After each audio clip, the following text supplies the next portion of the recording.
Good afternoon. I'm going to be talking to you about my study, The Impact of Teaching Interpersonal Communication Skills in Athletic Training Professional Education, and it will be a pilot study. So the purpose of the study is I want to try to find out if there's a way to teach and assess interpersonal communication skills in athletic training professional education. I also want to look at, with this study in particular, to see if an athletic training student's communication skill impacts patient satisfaction in our athletic training clinical education setting. Our students do work with real-time patients, so I'm interested to see if having good, effective communication skills will impact the patient satisfaction. So the significance of the study, entry-level athletic trainers, just to hit on that for a second, are athletic trainers that are post-graduation, have just taken their board of certification examination. There's really not a time frame on 1 year, 2 year, 3 year postgraduate. But basically, the literature has been saying that athletic trainers, entry-level specific, are not looked at as whether they're quality or not based off of their technical skills including their assessment skills, their emergency care skills, their rehabilitative skills, how they use modalities. They're not judged off of those skills, which is what we teach in our programs. They're actually looked at by employers based off of their interpersonal skills, their interactions with people, and how they communicate. And for the most part, interpersonal skills are not taught in athletic training programs. So our entry-level athletic trainers are deemed quality based off of this important skill, and we are not teaching it in our programs. So with this study, hopefully we'll learn how to teach and assess communication skills in undergraduate, specifically athletic training programs. I also will be looking to see if patient outcomes and patient satisfaction will be impacted by effective communication skills. So some supporting research here, Raab, Wolf, Gold, and Pyland speak to overall quality of the athletic trainer. Again, is looked at on non-competency based or non-technical skills, and that includes communication.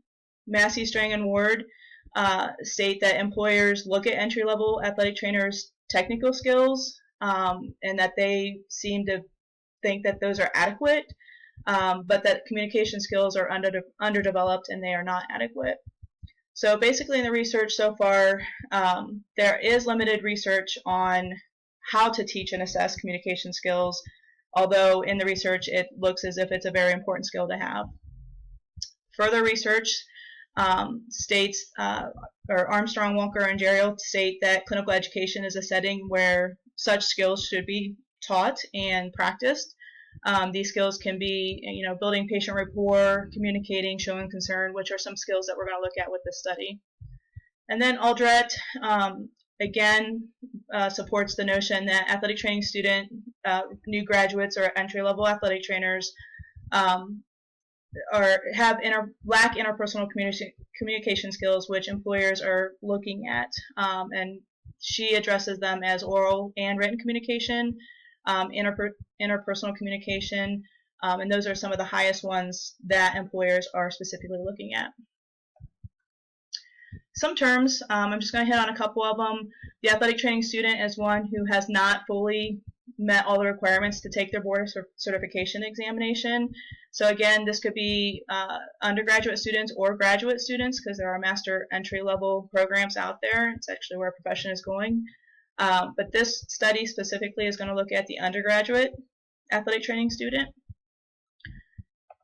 And then communication, how we've defined, or how I've defined it for this study, is a two-way exchange of information. And furthermore, interpersonal communication is that two-way exchange of information between two people, and in this case it will be face-to-face interaction. So my research questions. I have 3. The first one is, to what degree can a 7-week communication skills training improve an athletic training student's interpersonal communication skills during a patient encounter? The second one will be, what impact do athletic training students with interpersonal communication skills training have on patient satisfaction in the clinical setting? And the third one, what level of athletic training professional education program should interpersonal communication skills training be introduced into the curriculum in order to enhance an athletic training student's interpersonal communication skills? So basically looking at our program specifically, the professional phase is for sophomores, juniors, and seniors.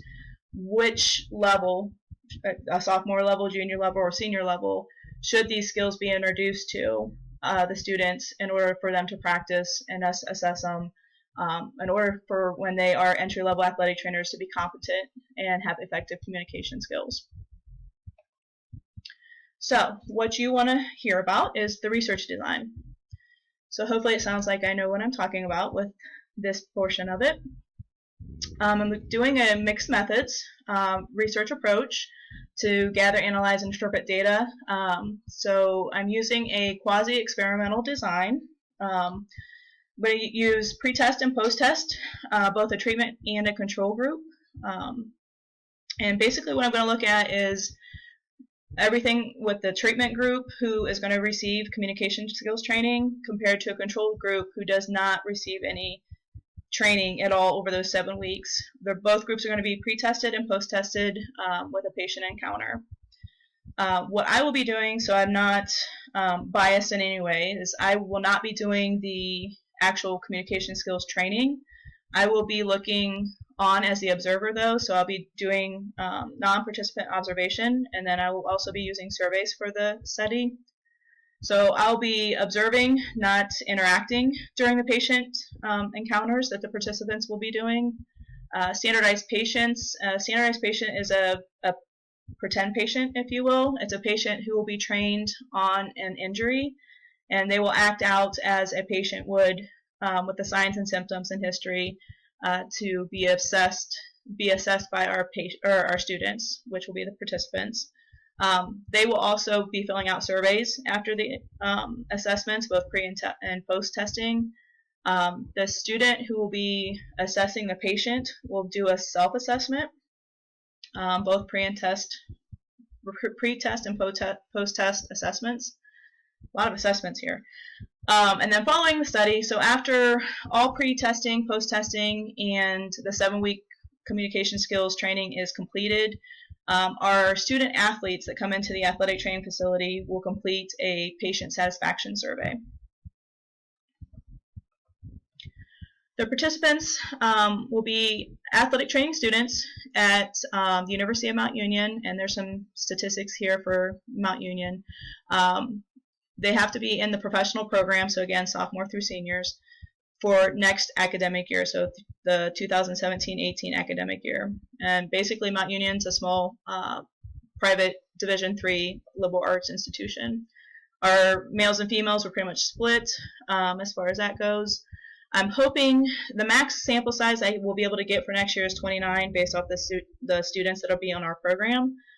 So I'm hoping to get 10 and 10 in each group, so a total of 20 at the minimum. I will be using simple random sampling. That will ensure that all participants have an equal opportunity to be in either the control group or the treatment group. So my instruments, I have 4 that I'll be using. The Calgary-Cambridge Observation Guide, which is the medical skills evaluation.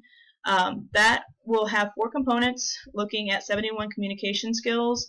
That's what I will be filling out as the researcher and the observer, looking at pre- and post-test assessments. The self-assessment form, again, is the form that the students will be filling out on themselves after they perform the assessment on the standardized patient. Standardized patient survey will have similar questions as the self-assessment form that they will be filling out on the student after the student assesses the patient. And then the patient satisfaction survey, again, will be done after all the testing, pre- and post-testing is done, and the study, for the most part, will be completed.